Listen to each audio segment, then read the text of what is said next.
મિત્રો, હું આશીષ ઠક્કર એજાઇસ કુવસો આપનું ચોથા એપિસોડમાં હાર્દિક સ્વાગત કરું છું. રેડોક્સ પ્રક્રિયા એકમ 8 એનો ભાગ 4 શરૂ કરીએ એ પહેલાં હું તમને બે વાક્યો કહું. એક આપણા મહાન સંત સ્વામી વિવેકાનંદનું ઉઠો જાગો અને ધ્યેય પ્રાપ્તિ સુધી મંડ્યા રહો અને શ્રેષ્ઠ ગુરુજનોને પ્રાપ્ત કરી શ્રેષ્ઠ વિદ્યા પ્રાપ્ત કરો. આપ શ્રેષ્ઠ વિદ્યા પ્રાપ્ત કરવા અહીંયા હાજર છો અને અમારા તરફથી તમને શ્રેષ્ઠમાં શ્રેષ્ઠ જ્ઞાન મળે એવા અમારા પ્રયત્ન છે. આ ઉપરાંત બીજું એક વાક્ય જે તમારા માટે લાઈફ ચેન્જિંગ બની રહેશે કે ઘણા વિદ્યાર્થીઓ લઘુતા ગ્રંથિથી પીડાતા હોય છે કે મારે આ ટકા ના આવી શકે, હું નીટ ક્લિયર ના કરી શકું, JEE ક્લિયર ના કરી શકું. તો એવા વિદ્યાર્થી માટે આલ્બર્ટ આઇન્સ્ટાઈનનું એક મહાન વાક્ય છે કે એનું ગુજરાતી તમને કહું છું કે IQ is not important. IQ ખૂબ મહત્ત્વની નથી, ગમે તેટલી બુદ્ધિ હોય, પણ આઈ કેન, હું આ કામ કરી શકીશ. તમારી પાસે ન્યૂનતમ IQ હશે, તમને જલ્દી યાદ નહીં રહેતું હોય, પણ જો તમારી પાસે આઈ કેન શબ્દ કે હું આ કરીશ એવો તમારી પાસે જો સંકલ્પ હશે તો તમારી ગમે તેટલી ઓછી IQ હોય કે ગમે તેટલા તમે નિર્બળ હશો તો પણ તમારા સંકલ્પના બળે તમે ખૂબ આગળ વધી શકશો. ગુજરાત સરકારના બાયસેક સ્ટુડિયો અંતર્ગત આપણા શ્રી માનનીય પ્રધાનમંત્રી નરેન્દ્ર મોદી સાહેબના સઘન પ્રયત્ન રૂપે આ બાયસેક સ્ટુડિયોની સ્થાપના થઈ અને આ અંતર્ગત આપણા ગુજરાતનો ખૂબ આગળ વિકાસ થાય, ગુજરાતનો વિદ્યાર્થી દુનિયામાં નામ રોશન કરે, ભારત દેશમાં નામ રોશન કરે, એ એમણે 2007માં વિચાર્યું હશે. વિચારો, અને આજે આપણે એનું આ ફળ ભોગવી રહ્યા છીએ. તો આ અંતર્ગત એપિસોડ 4 રેડોક્સ પ્રક્રિયાઓનો જે અંતિમ ભાગ છે તે આપ ધ્યાનથી શીખી લો અને આપણા દેશનું નામ આઈ કેન સ્વરૂપે હું કરીશ, હું નામ રોશન કરીશ, I can, I will, I do. તો આપણે એને ધ્યાનથી શીખી અને સારી રીતે GNEET અને બોર્ડમાં સારા માર્ક લાવીએ. તો આપ નોટ પેન લઈ લેશો, સાથે સાથે અગત્યના મુદ્દાની નોંધ કરતા જશો અને તમારી પાસે રહેલા સાહિત્યમાંથી સઘન અભ્યાસ કરી અને ખૂબ આગળ પ્રગતિ કરશો. તો આપણે જોઈએ આપણા અંતિમ ભાગની અંદર મુદ્દા નંબર 8.3.3 એસિડ બેઝ અનુમાપનમાં રેડોક્સ પ્રક્રિયા આધારિત અનુમાપનો. એસિડ બેઝ અનુમાપન તમે અત્યારે કરી રહ્યા છો વિદ્યાર્થી મિત્રો. તમારી શાળાની અંદર એસિડ બેઝ અનુમાપન ચાલી રહ્યા છે. એની અંદર pH આધારિત સૂચકો જેવા કે ફિનોલ્ફથેલિન, જેમાં રંગવિહીનમાંથી આછો ગુલાબી, મિથાઇલ ઓરેન્જમાં આછા પીળામાંથી નારંગી રંગ લાવવાના પ્રયોગ તમે કરી રહ્યા છો. આવા જ તમારે ધોરણ 12ની અંદર રેડોક્સ અનુમાપનો આવશે, જેમાં રિડક્શન કરતા અને ઓક્સિડેશન કરતા ની પ્રબળતા નક્કી કરવા માટે રેડોક્સ સંવેદનશીલ સૂચકો વપરાય છે. એટલે આપણા ટોપિકનું જે હેડિંગ છે, તમને પ્રશ્ન આ રીતે પરીક્ષામાં આવશે કે રેડોક્સ પ્રક્રિયા પર આધારિત અનુમાપનો વિશે ટૂંકનો જ લખો અથવા એમાં વપરાતા સૂચકો વિશે ટૂંકનો જ લખો. તો આપણે પહેલો પ્રક્રિયક જોઈએ રેડોક્સ માટે. ફક્ત ને ફક્ત આપણે અહીંયા રેડોક્સની જ વાત કરીએ છીએ. હવે એસિડ બેઝ અનુમાપનની અહીંયા વાત કરવાની નથી. તો રેડોક્સ પ્રક્રિયામાં કુલ 3 પ્રકારની પ્રક્રિયાઓ હોય છે. એમાં પહેલી જે છે કે પ્રક્રિયક પોતે સ્વયં ઘેરા રંગનો હોય.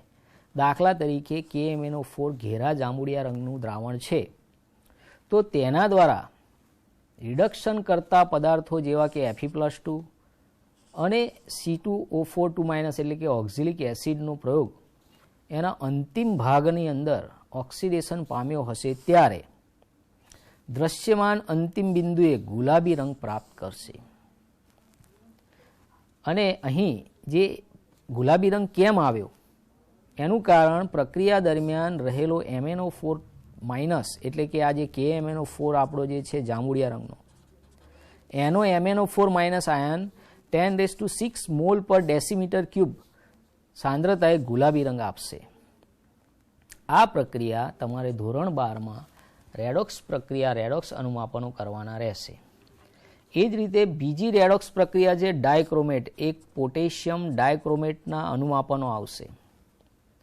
આ ડાયક્રોમેટ આયન સ્વયં સૂચક નથી કારણ કે ઘેરા રંગનો નથી, પણ એના માટે વપરાતો સૂચક જેનું નામ છે ડાયફિનાઇલ એમાઇન. આ દ્વિતીયક પ્રકારનો એમાઇન છે.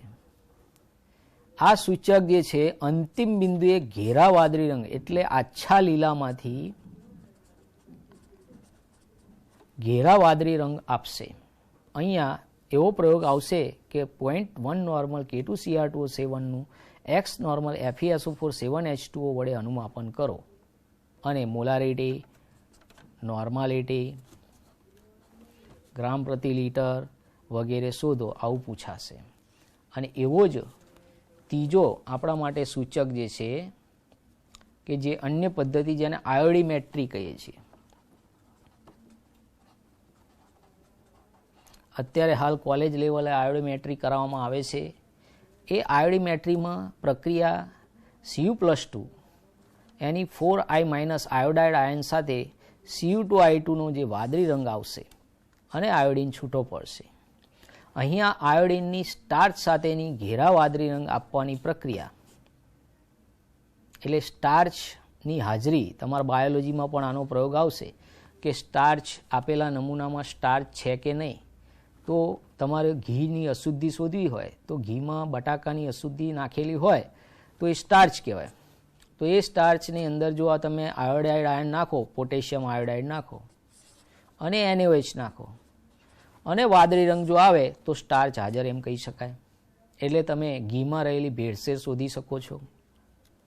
આ રેડોક્સ પ્રક્રિયાની મદદથી તમે ઘણી બધી અગત્યની શોધો પણ કરી શકો છો અને આપણા દેશનું ખાસું બધું ધન સંપત્તિ પણ બચાવી શકો છો. કેમ કે આ જે ભેળસેળ છે આ વાદળી રંગથી આપણે ઓળખી પાડી તો આપણા લોકોના જીવનને પણ બચાવી શકીએ છીએ. તે જ રીતે I2ની થાયોસલ્ફેટ આયન સાથેની પ્રક્રિયા I2 + 2S2O3 gives twice I- + S4O6 - જો કે I2 પાણીમાં અદ્રાવ્ય છે તથા વધેલા KIના દ્રાવણમાં, આ વધેલો KI એટલે આ 4 આયોડાઇડ માઇનસ આયન, એ દ્રાવણમાં KI3 સ્વરૂપે રહેલો હોય છે.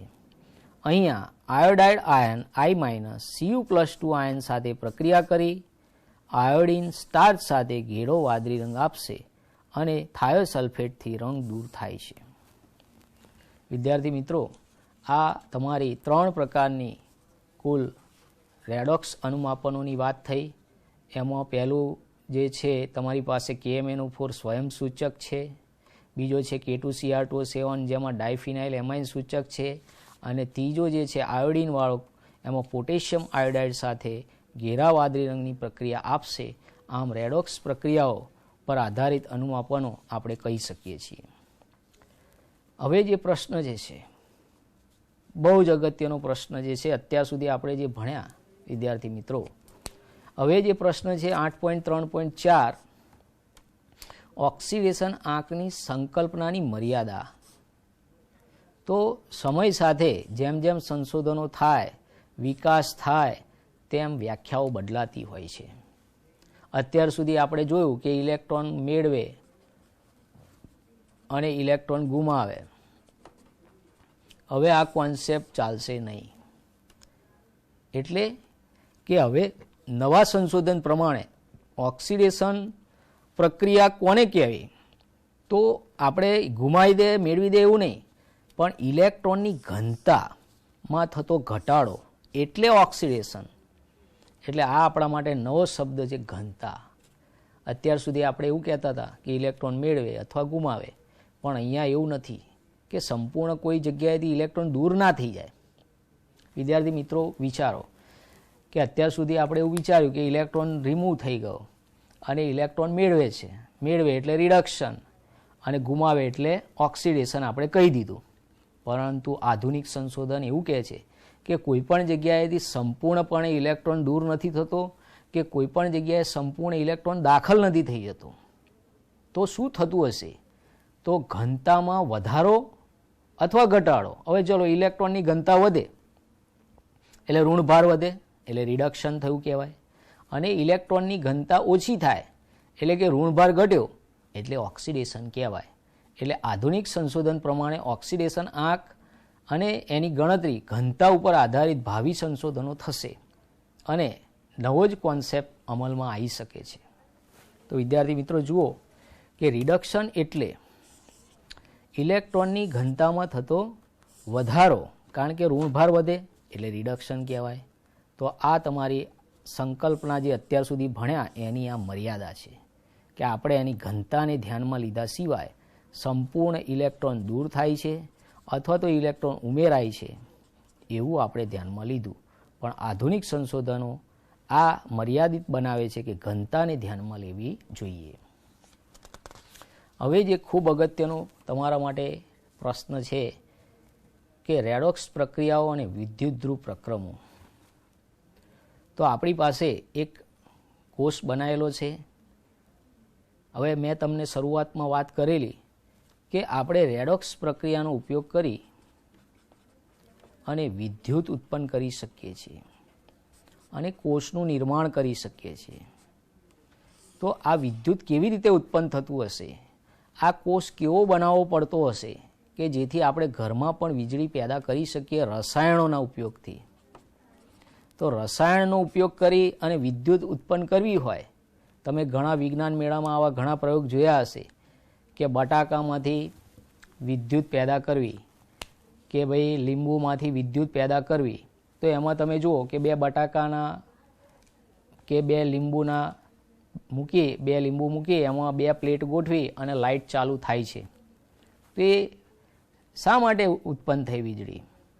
તો એ પ્રશ્નનો ઉત્તર એટલે આપણે ગ્રીન કેમેસ્ટ્રી કહેવાશે વિદ્યાર્થી મિત્રો, કે જેમાં કોઈ પણ પ્રકારની પ્રદૂષિત હવા કાર્બન ડાયોક્સાઇડ નીકળતો નથી અને સાયલેન્ટલી એટલે કે અવાજનું પણ પ્રદૂષણ ન થાય અને વીજળી ઉત્પન્ન થાય. તો આ વીજળી શ્રેષ્ઠ વીજળી કહેવાશે અને એને ગ્રીન કેમેસ્ટ્રી કહેવાશે. અને ગ્રીન કેમેસ્ટ્રી એટલે રસાયણોનું એવી રીતે ઉત્પાદન કરવું કે જેથી ભાવિ પર્યાવરણને નુકસાન ન થાય. તો એના એક ભાગરૂપે આપણો આ પ્રશ્ન છે જેને આપણે ધ્યાનથી જોઈએ કે રેડોક્સ પ્રક્રિયા અને વિદ્યુત ધ્રુવ પ્રક્રમો. તો મારી પાસે ડાબી બાજુ ઝીંકનો ઇલેક્ટ્રોડ છે અને જમણી બાજુ કોપરની પટ્ટી લીધેલી છે. આ બંને પટ્ટીને તાંબાના તાર મારફતે, કોપર તાર મારફતે ગેલ્વેનોમીટર અથવા એમીટર સાથે જોડી દઈએ તો આપણને અહીંયા વોલ્ટેજ 1.10 વોલ્ટ દેખાશે. એનો મતલબ કે આટલો વોલ્ટેજ ઉત્પન્ન થયો. જેમ કે આપણે સાદા પેન્સિલ સેલમાં 1.5 વોલ્ટ હોય છે એમ આ 1.10 વોલ્ટ થશે. પણ આ પ્રક્રિયા થોડા સમય પછી બંધ થઈ જશે. તો એના માટે વચ્ચે એક ક્ષાર સેતુની રચના કરવી પડશે. આ ક્ષાર સેતુ અહીંયા રહેલા ધન વીજભાર, કારણ કે અહીંયા ઓક્સિડેશન થવાથી ધનભાર વધશે, રિડક્શન થવાથી ઋણભાર વધશે અને એને ન્યુટ્રલ કરવા માટે એક ક્ષાર સેતુની જરૂર પડશે. અને આ ક્ષાર સેતુની મદદથી લાંબા સમય સુધી આપણે 1.10 વોલ્ટ વીજળી પ્રાપ્ત કરી શકીશું. તો આકૃતિમાં જુઓ રચના કે આ આપણો ચોપડીનો મુદ્દા નંબર 8.4 તમે ચોપડીના પાન નંબર ઉપર જોશો તો આ રીતની આકૃતિ દોરેલી છે અને એમાં સમજાવવાનો પ્રયત્ન કર્યો છે કે ડાબા પાત્રની અંદર ઝીંક સલ્ફેટનું દ્રાવણ ભરી એમાં ઝીંકની પટ્ટી ડૂબાડી દો. જમણી બાજુના પાત્રમાં કોપરની પટ્ટીને કોપર સલ્ફેટના દ્રાવણમાં ડૂબાડી દો.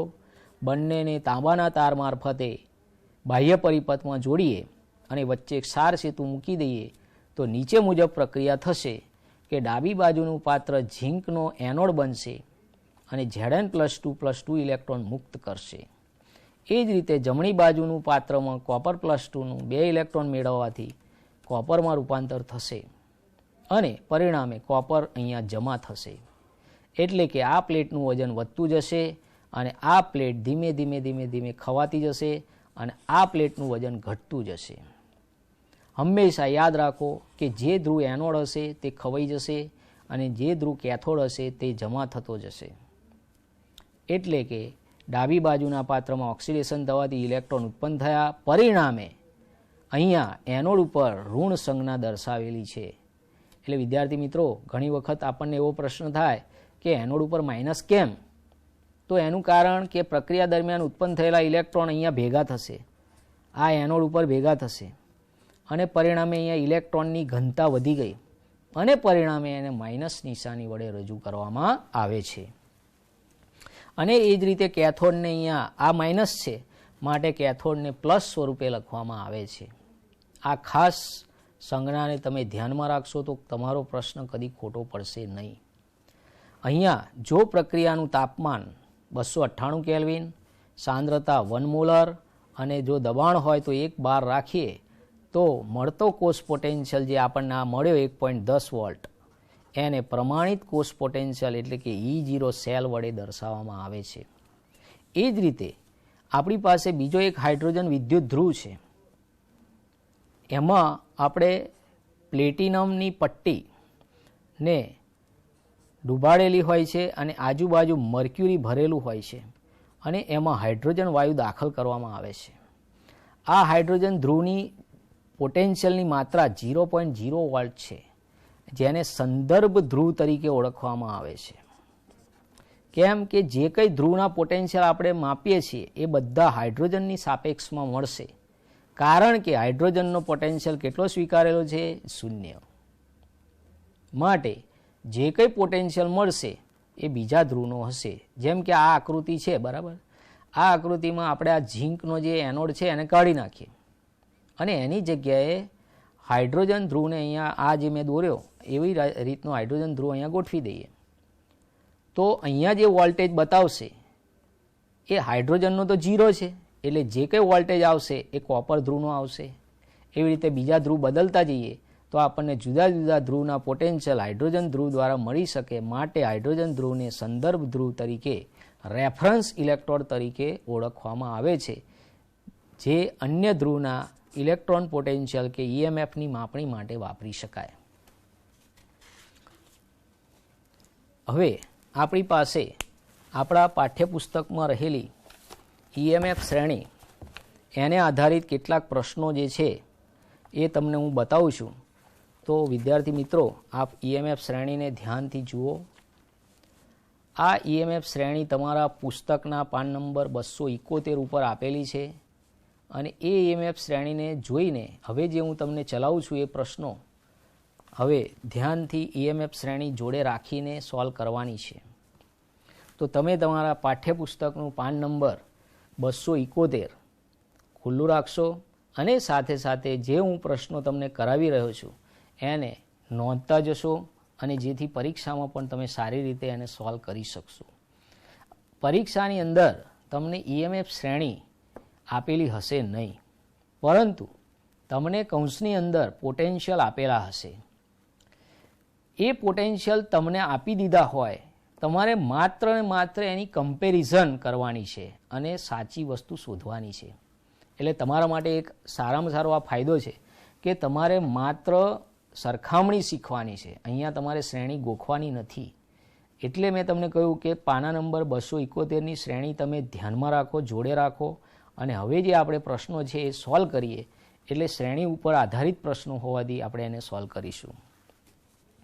તો જો સ્વાધ્યાયનો પ્રશ્ન નંબર 8.29 એની રકમ તમે લખી લેશો.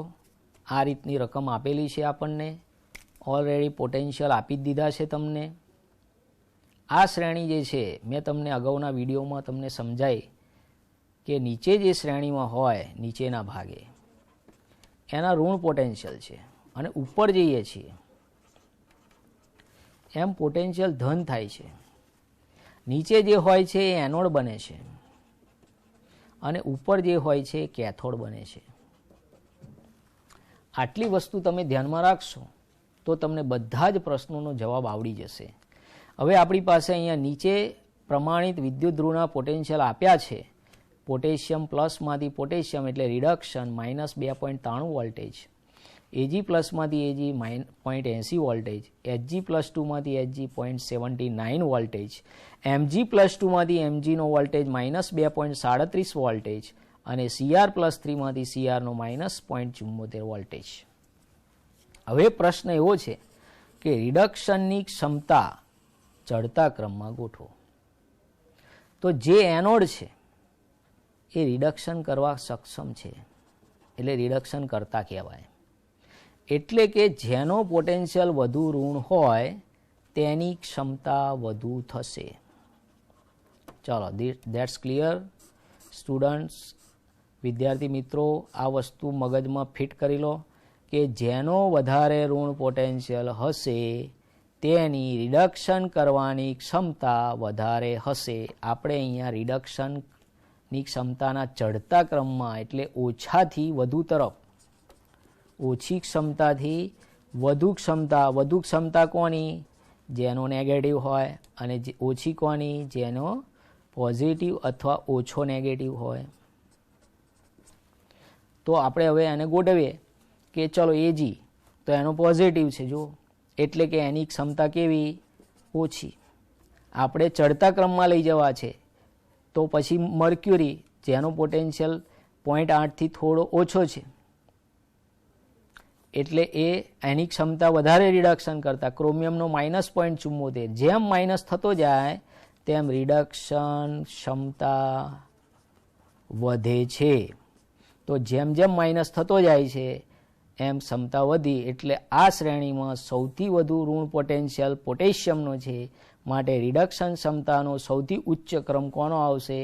પોટેશિયમનો આવશે. પછી આવશે મેગ્નેશિયમ -2.37, ક્રોમિયમ -0.74, પછી મર્ક્યુરી, અને સૌથી ઓછી રિડક્શન ક્ષમતા સિલ્વરની થશે.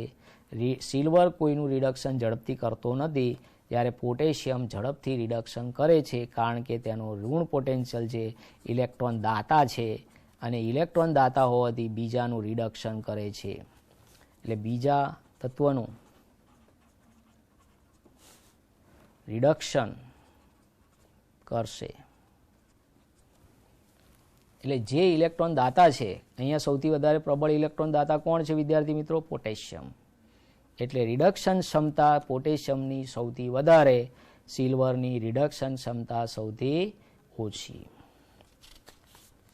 એ જ રીતે સ્વાધ્યાયનો 8.30 પ્રશ્ન જે તમે જોઈ શકો છો કે Zn વત્તા twice Ag plus gives Zn plus 2 વત્તા ટ્વાઇસ Ag.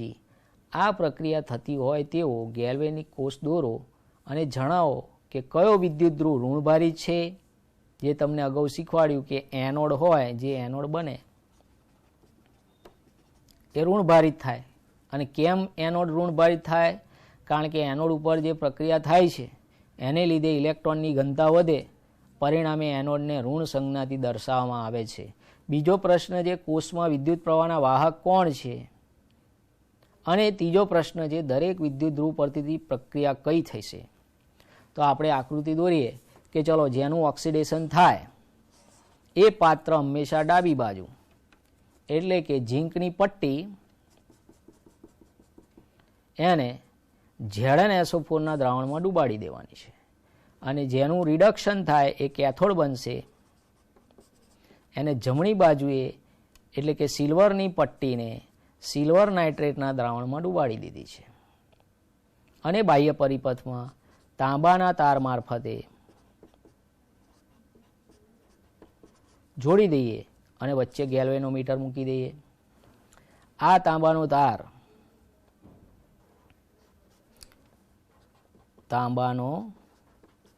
તાર વિદ્યાર્થી મિત્રો વાહક છે.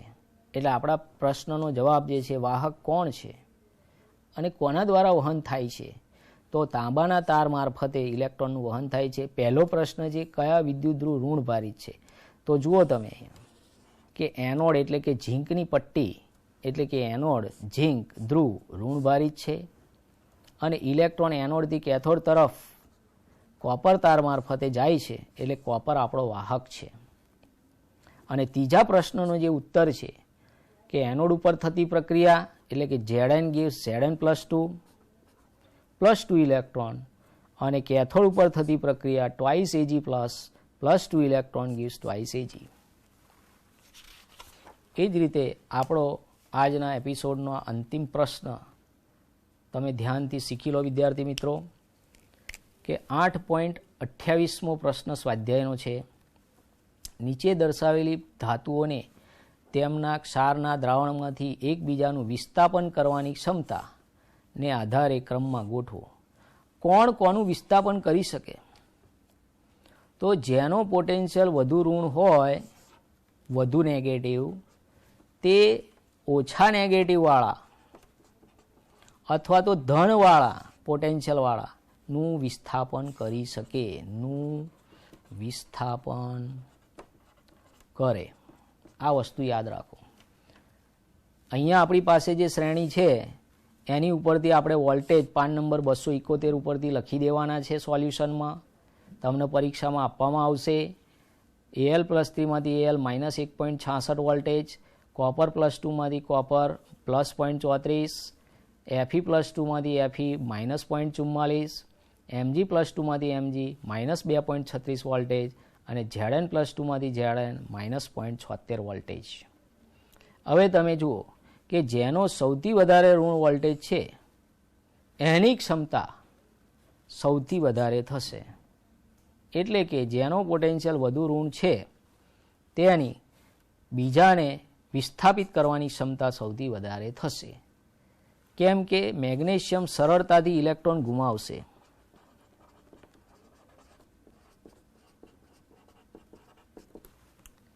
અને તે જ રીતે એલ્યુમિનિયમ -1.66. આમ વિસ્થાપન ક્ષમતા આ બાજુ જતાં ઘટતી જશે. એટલે આ આપણે સૌથી વધુ વિસ્થાપન કરતો પદાર્થ મેગ્નેશિયમ થશે, પછી એલ્યુમિનિયમ થશે, પછી ઝીંક થશે, પછી એફી થશે અને પછી કોપર થશે. એટલે ઊંધા ક્રમમાં વિચારીએ તો કોપર એફીનું વિસ્થાપન કરી નહીં શકે, કે કોપર ઝીંકનું પણ વિસ્થાપન નહીં કરી શકે, પણ ઝીંક એફીનું પણ કરી શકશે વિસ્થાપન અને ઝીંક કોપરનું પણ વિસ્થાપન કરી શકશે. આમ વિસ્થાપન ક્ષમતાનો ક્રમ magnesium is greater than aluminium, greater than zinc, greater than F E, greater than copper થશે. વિદ્યાર્થી મિત્રો, મેં તમને સ્વાધ્યાયના મોટા ભાગના પ્રશ્નો ઉપરાંત કોયડાઓ પણ ઉકેલ્યા અને થિયરી પણ જેટલી બને એટલી શક્ય રીતે સઘન રીતે સમજાવવાનો પ્રયત્ન કર્યો. અને સાથે સાથે આપણે આ એકમને જી નીટની દ્રષ્ટિએ તો ઠીક છે, પણ આપણા રોજબરોજના જીવનમાં રેડોક્સ કઈ જગ્યાએ છે તો હું તમને એના લગતો એક વિડીયો બતાવું છું અને તે તમે ધ્યાનથી જુઓ.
આ વિડીયોમાં તમે નિરીક્ષણ કર્યું હશે કે લોખંડનું ક્ષારણ થાય છે અને એને કારણે વિશ્વમાં લાખો અબજો રૂપિયાનું, કરોડો ડોલરનું, કરોડો પાઉન્ડનું, કરોડો રૂપિયાનું નુકસાન થઈ રહ્યું છે. દાખલા તરીકે હું તમને એક ઉદાહરણ આપું કે કોઈ વ્યક્તિએ ઇન્ડસ્ટ્રી બનાવી તો મોટા ભાગના જે સાધનો હોય છે એ લોખંડના બનેલા હોય છે અથવા તો સ્ટેનલેસ સ્ટીલના હોય છે, કારણ કે મજબૂત હોય છે. કોપરના કે એલ્યુમિનિયમના બહુ ઓછા હોય. હવે એને જે કાટ લાગવાની પ્રક્રિયા છે એ આપણી એક રેડોક્સ પ્રક્રિયા છે. જો આ રેડોક્સ પ્રક્રિયાને આપણે બરાબર સમજીએ અને યોગ્ય રીતે સાધનોની કાળજી લઈએ તો વિદ્યાર્થી મિત્રો આપણે વિશ્વનું કરોડો રૂપિયાનું નુકસાન બચાવી શકીએ છીએ, પરંતુ એના માટે આપણે રેડોક્સનો સઘન અભ્યાસ કરવો પડે. અને આ રેડોક્સના અભ્યાસથી તમે પરીક્ષામાં ગુણ તો મેળવવાના જ છો, પણ આપણા જીવનની અંદર આવી આજુબાજુ આપણા ઘરમાં જાળી હોય લોખંડની કે લોખંડના કોઈ પણ સાધનો હોય તો આપણે એની ઉપર કલર કરીએ છીએ અને કાટ લાગતો અટકાવીએ છીએ, જેથી આપણે વારે ઘડીએ જાળી બદલવી ના પડે, જેને કારણે આપણા ઘરમાં હજારો રૂપિયાનું થતું નુકસાન બચાવી શકીએ છીએ. તો આ રેડોક્સ પ્રક્રિયા એકમથી આપણે વિશ્વનું તો કલ્યાણ કરી જ શકીશું, સાથે સાથે આપણું પણ કલ્યાણ કરીશું અને ઓલ ઇન્ડિયા લેવલે ફર્સ્ટ રેન્ક લાવી અને ગુજરાતનું અને આપણા દેશનું નામ આખા વિશ્વમાં પ્રચલિત કરીએ. વિદ્યાર્થી મિત્રો, હવે આ એકમને લગતા થોડાક સ્પર્ધાત્મક પરીક્ષાના પ્રશ્નો જેવી કે AIIMS, all India institute of medical science, JIPMER, આ ઉપરાંત નીટની પરીક્ષા, JEEની પરીક્ષા અને ગુજકેટની પરીક્ષાને લગતા થોડા ઘણા પ્રશ્નો તમને હું નમૂનારૂપ અહીંયા શીખવાડું છું. તો આપ એને ધ્યાનથી અભ્યાસ કરશો તો તમારા નીટની અને JEEની તૈયારી પણ સારી રીતે થઈ જશે. તો એના ભાગરૂપે એક પ્રશ્ન હું લઉં છું. તો આપણે પહેલો પ્રશ્ન એઇમ્સનો લઈ રહ્યા છીએ, એઇમ્સ 94. એનો પ્રશ્ન હું તમને શોર્ટમાં સમજાવીશ અને એ પ્રશ્નને તમારે સોલ્વ કરવાનો પ્રયત્ન કરવાનો છે. પ્રશ્ન એવો છે કે નીચે આપેલ કયો પ્રબળ રિડક્શન કરતા છે? પ્રબળ રિડક્શન કરતા આ એઇમ્સ 94નો પ્રશ્ન છે. હવે અહીંયા પ્રશ્નની અંદર 4 ઓપ્શન છે: CR, ક્લોરીન, સોડિયમ અને કેલ્શિયમ. હવે તમને શીખવાડ્યું આપણે રેડોક્સ પ્રક્રિયાઓમાં કે જે સરળતાથી ઇલેક્ટ્રોન ગુમાવે તે પ્રબળ રિડક્શન કરતા બને. તો આ 4 તત્વો પૈકી સોડિયમ ધાતુ જે છે એ સૌથી પ્રબળ ઇલેક્ટ્રોન દાતા છે અને ઇલેક્ટ્રોન ગુમાવશે, એટલે આપણો જે આન્સર છે એ સોડિયમ આવશે. ચાલો, એ જ રીતે બીજો પ્રશ્ન લઈએ એઇમ્સનો. એ પણ 94માં પૂછાયેલો છે એઇમ્સની અંદર. જે મેડિકલમાં જનાર વિદ્યાર્થી છે એ વિદ્યાર્થીને એઇમ્સની પરીક્ષા અને નીટની પરીક્ષા આપવાની હોય છે, અને જે એન્જિનિયરિંગમાં જનાર વિદ્યાર્થી છે એને JEEની પરીક્ષા આપવાની હોય છે. તો JEEની પરીક્ષા માટે અને એઇમ્સ અને નીટ માટે આપ આ પ્રશ્નોને તૈયાર કરશો. તેવો જ આપણે બીજો પ્રશ્ન જોઈએ. બીજા પ્રશ્નની અંદર એવું છે કે કયો પદાર્થ ઓક્સિડેશન કરતા છે? 4 ઓપ્શનની અંદર SO2, CO2, SO3 અને NO2 આપેલા છે. તો અહીંયા ખૂબ સારી રીતે સમજવાનો આ પ્રશ્ન છે વિદ્યાર્થી મિત્રો. એને ધ્યાનથી જુઓ કે અહીંયા SO3 જે છે એ ઓક્સિડેશન કરતા થશે. હવે અહીંયા તમને એમ થાય કે સાહેબે તો કહી દીધું કે ડાયરેક્ટ SO3 જવાબ છે, પણ કેવી રીતે SO3 જવાબ આવ્યો? તો ઓક્સિડેશન કરતા એટલે કોણ? કે જે સરળતાથી ઓક્સિજન પ્રદાન કરે, એટલે કે ઓક્સિજન આપે.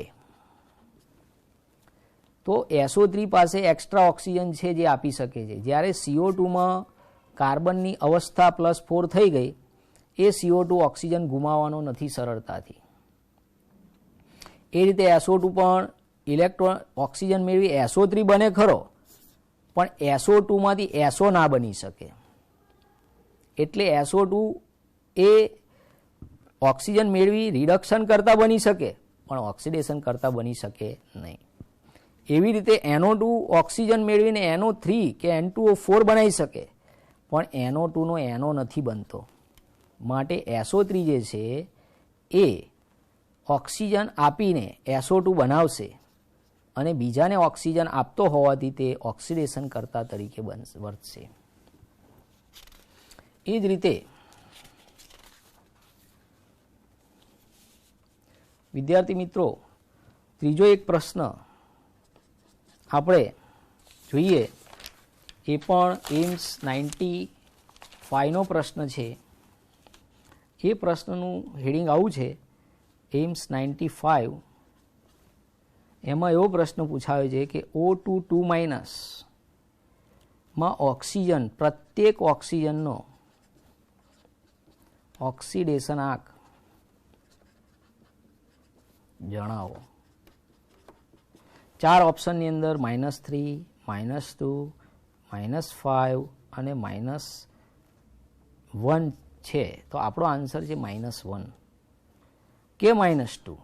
કયો હોઈ શકે? તો પહેલાં પહેલું O2 તમને દોરતા આવડવું જોઈએ કે આ ઓક્સિજન એક પરમાણવીય ઓક્સિજન છે કે દ્વિપરમાણવીય છે. તેની ઉપર રહેલો વીજભાર એ તેના ઓક્સિડેશન આંકને સમાન થાય છે. એ તમને અગાઉ શીખવાડેલું છે કે એનો ઓક્સિડેશન આંક એ એની ઉપર રહેલા વીજભારને સમાન થશે. એટલે આપણો આન્સર જે છે -2 આવશે.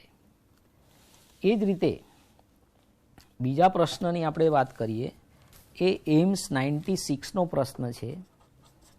96માં એમ્સની પરીક્ષામાં પૂછાયેલો પ્રશ્ન આ રીતે છે કે નીચેનામાંથી કઈ ધાતુ મંદ H2SO4 સાથે, કઈ ધાતુ મંદ H2SO4 સાથે H2 વાયુ આપશે નહીં? આપશે નહીં. આનો મતલબ એવો થાય, આપશે નહીં એટલે કે પ્રક્રિયા નહીં કરે. તો એવી કઈ ધાતુ કે જે પ્રક્રિયા ન કરે? વિચારો. એટલે કે નિષ્ક્રિય ધાતુ હોય. બરાબર. તો આપણા 4 ઓપ્શનમાં ઝીંક છે, એલ્યુમિનિયમ છે, કોપર છે અને મેગ્નેશિયમ છે. તો તમને જોઈને ખ્યાલ આવી ગયો હશે કે કોપર એ નિષ્ક્રિય ધાતુ છે, કારણ કે એનો વોલ્ટેજ 0.34 છે, એટલે કે પ્લસ છે. એટલે એ તો રિડક્શન પામશે, એ પ્રક્રિયા નહીં કરી શકે. બાકીની જે છે ધાતુઓ એમના માઇનસ વોલ્ટેજ છે, જે બીજાનું રિડક્શન કરે છે, એટલે કે સક્રિય છે, અને પરિણામે તે મંદ H2SO4 સાથે પ્રક્રિયા કરશે. પણ કોપર જે છે પ્લસ વોલ્ટેજ છે, એટલે સલ્ફ્યુરિક એસિડ સાથે પ્રક્રિયા કરી હાઇડ્રોજન વાયુ આપતો નથી. એ જ રીતે આપણે બીજો એમ્સનો પ્રશ્ન લઈએ, જે 96માં પૂછાયેલો છે. એ પ્રક્રિયા આપણને આ રીતે આપેલી છે, twice P2O5 plus twice HNO3 gives P4O10 વત્તા X. તો પ્રશ્ન એવો છે કે આ X શું હશે? તો આપણા 4 ઓપ્શન છે, N2O4, બીજો ઓપ્શન છે H2O, ત્રીજો ઓપ્શન છે N2O5, ચોથો ઓપ્શન છે NO2. તો આપણો આન્સર છે N2O5 છે. હવે આ N2O5 કેવી રીતે? તો આપણે જ્યારે આ પ્રક્રિયાને બેલેન્સ સ્વરૂપે લખવાનો પ્રયત્ન કરીશું, એટલે કે twice P2O5 plus twice HNO3, તો એમાંથી P4O10 બનશે, પ્લસ N2O5 બનશે, પ્લસ પાણીનો એક અણુ છૂટો પડશે. એ જ રીતે વિદ્યાર્થી મિત્રો, બીજો એક એમ્સનો પ્રશ્ન આપણે લઈશું, જે પ્રશ્ન નંબર 7. આપણે અગાઉના જે પ્રશ્નો છે એના પછીનો નવો પ્રશ્ન આપણે લઈએ છીએ, જે એમ્સ 97માં પૂછાયેલો પ્રશ્ન છે. એમ્સ 97. તો આ પ્રશ્નની અંદર એવો પ્રશ્ન છે કે પોટેશિયમ ડાયક્રોમેટ એટલે કે K2Cr2O7 માં ક્રોમિયમનો ઓક્સિડેશન આંક શોધો. આ સિમ્પલ પ્રશ્ન છે. એના ઓપ્શન છે +2, -2, -5, +6. તો આપ જાણો છો +6 આન્સર આવશે. કેવી રીતે? તો આપણને ગણતા આવડે છે કે twice K વત્તા 2 ક્રોમિયમ વત્તા 7O બરાબર 0. તો 2 કૌંસમાં પોટેશિયમનો +1 વત્તા 2 ક્રોમિયમ વત્તા 7 કૌંસમાં -2 બરાબર 0. તો +2 વત્તા 2Cr -14 બરાબર 0 માટે +2 અને એમાંથી 14 બાદ કરીએ એટલે કે આપણને અહીંયા ટ્વાઇસ Cr -12 મળશે. માટે ટ્વાઇસ Cr બરાબર +12 સામે જાય એટલે, અને Cr બરાબર +12 ડિવાઇડેડ બાય 2 એટલે કે +6. એટલે આપણો આન્સર +6 આવશે. વિદ્યાર્થી મિત્રો, આ જ રીતે આપણે બીજો એક પ્રશ્ન એમ્સનો લઈ લઈએ. બીજો એક પ્રશ્ન આ રીતે છે, ખૂબ જ સરળ પ્રશ્ન છે. એમ્સ 98માં પૂછાયેલો પ્રશ્ન છે. પ્રશ્ન છે KH MgH2 NH માં હાઇડ્રોજનનો ઓક્સિડેશન આંક જણાવો.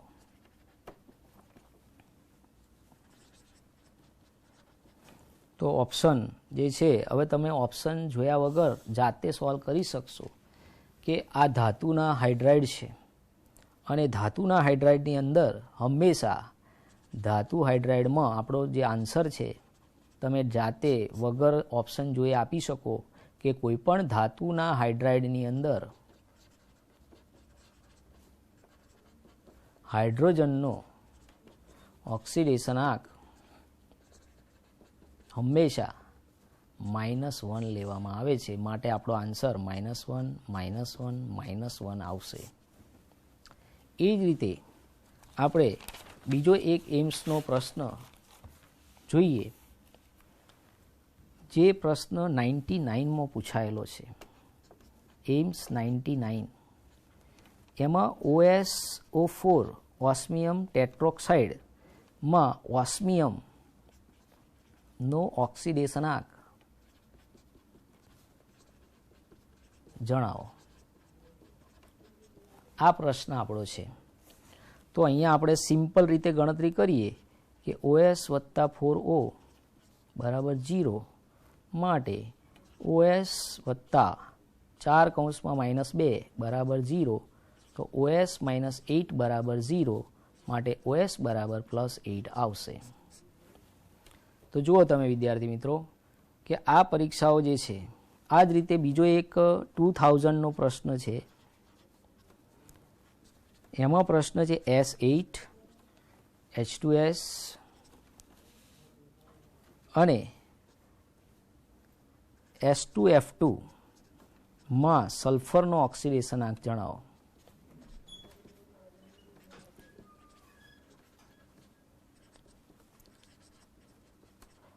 તો અહીંયા તમને ખબર છે કે સલ્ફર અણુ સ્વરૂપે હોવાથી એનો ઓક્સિડેશન આંક 0 થઈ જશે. હાઇડ્રોજન સલ્ફાઇડમાં સલ્ફરનો ઓક્સિડેશન આંક -2 થશે, અને S2F2માં તમે ગણશો તો સલ્ફરનો ઓક્સિડેશન આંક +1 આવશે, કારણ કે ફ્લોરાઇડ સંયોજન છે.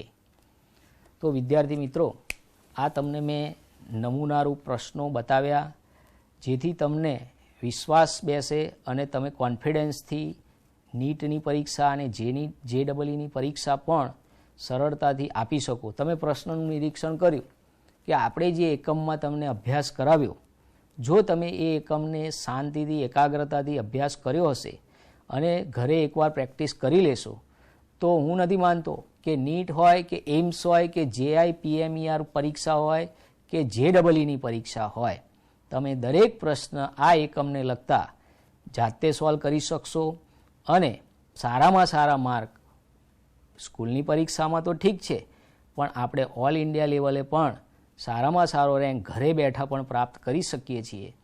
અને તમે આના માટે વિશેષ રીતે ઘરે કોઈ સાહિત્ય કે આપણા ગુજરાત બોર્ડ દ્વારા બહાર પડેલ પ્રશ્ન પુસ્તિકાઓ, આ ઉપરાંત પ્રશ્ન સંપુટો બહાર પડેલા છે આપણા સરકારશ્રી દ્વારા, તો એ ઓનલાઈન પણ ડાઉનલોડ કરી શકાય છે.